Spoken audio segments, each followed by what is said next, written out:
Pan the crowd. Jesus. Faster. I don't want to run out of memory again. All right, it was a near perfect morning. The wind was blowing, the birds had just woken up, were singing their first song. It was a balmy 75 degrees as we looked over the edge of the Grand Canyon's south rim, just in time to see the sun bathe the cliffs in its warm light. The plan that myself, my father, and my brother had was about to take shape. For my father's 55th birthday, we were going to run from the south rim of the Grand Canyon all the way down the bottom and up the north rim. A last-minute double check of our water and supplies, and we were off on our adventure.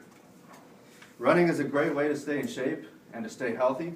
For the next few minutes, I'm going to discuss some ways that you can use running to live longer and have a healthier, happier life. We're going to cover some tips on proper ways to run and keeping good form to limit injury. So, exercise, specifically running, is not fix-all. You need to combine it with good diet and a healthy lifestyle. That being said, let's dive into some of the health benefits of running. According to a 2014 study by Harvard Medical School, even as little as 10 minutes a day is enough to expand your life by several years. Running can help in weight loss and increase your bone and joint strength. Contrary to some common belief, running actually does not damage your knees. At least proper running does not damage your knees, it actually strengthens them.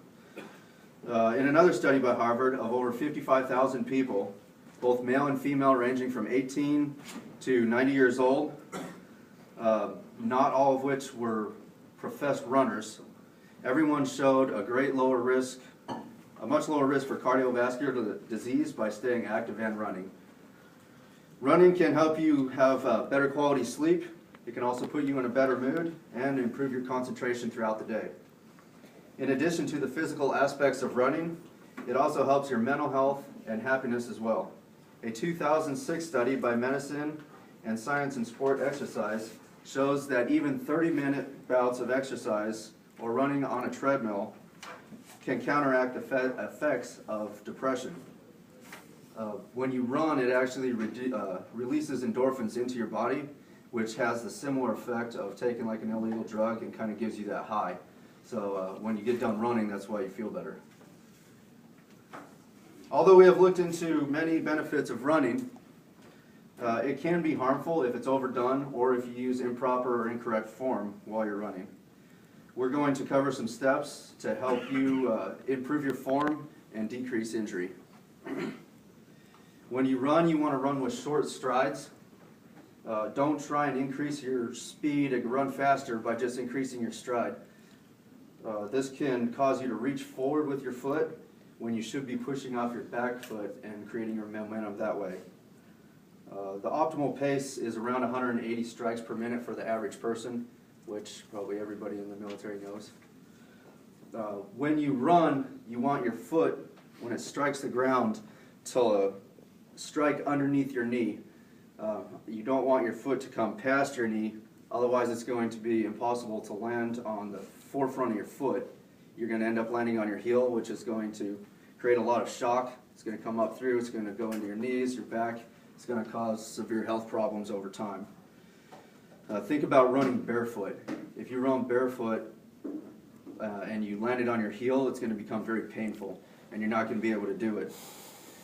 The reason that a lot of people have or can develop bad running habits is because of the padding and shoes that we wear, and it allows that impact to be reduced somewhat, but it's still going to affect your knees. Cultures all over the world have run for hundreds, thousands of years without using modern shoes, and by using correct running techniques, they've maintained pretty healthy lifestyles. The Tarahumara Indians that live in the Copper Canyons of Mexico have great racing competitions of 50 to 100 miles, and they run these races annually throughout their lives and never have any problems. You want to stay relaxed and not clench your fists. You want to maintain your arms no more than a 90 degree or less. Lack of mobility, you want to stay loose and mobile while you're running. Lack of mobility can kill your momentum It can wear you out faster and make your run not as enjoyable. You want to make sure that you stretch beforehand, because again, if you don't stretch, you're not properly warmed up, you're going to have decreased mobility. You work your way up. Don't start out trying to run a marathon. Focus on form and technique, and speed and distance is going to come later. This is especially true for the new movement, minimal or barefoot running. If you get into that, make sure and build yourself up. Otherwise, you could cause injury to your feet and legs. So in conclusion, we've seen several ways in how running can lead to a healthier, longer life. We've always talked about some ways to improve your running experience and limit your injury. Now let's go back to the Grand Canyon for a second.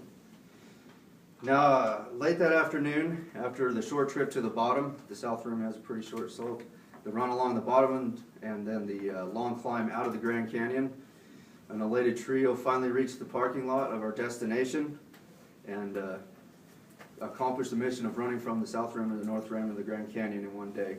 It was a pretty good feeling. The Grand Canyon is one of the natural wonders of America. It's an awesome place if you haven't been there. I would highly recommend going, and if you feel ambitious, make the run from the south to the north. You won't be disappointed. Thank you.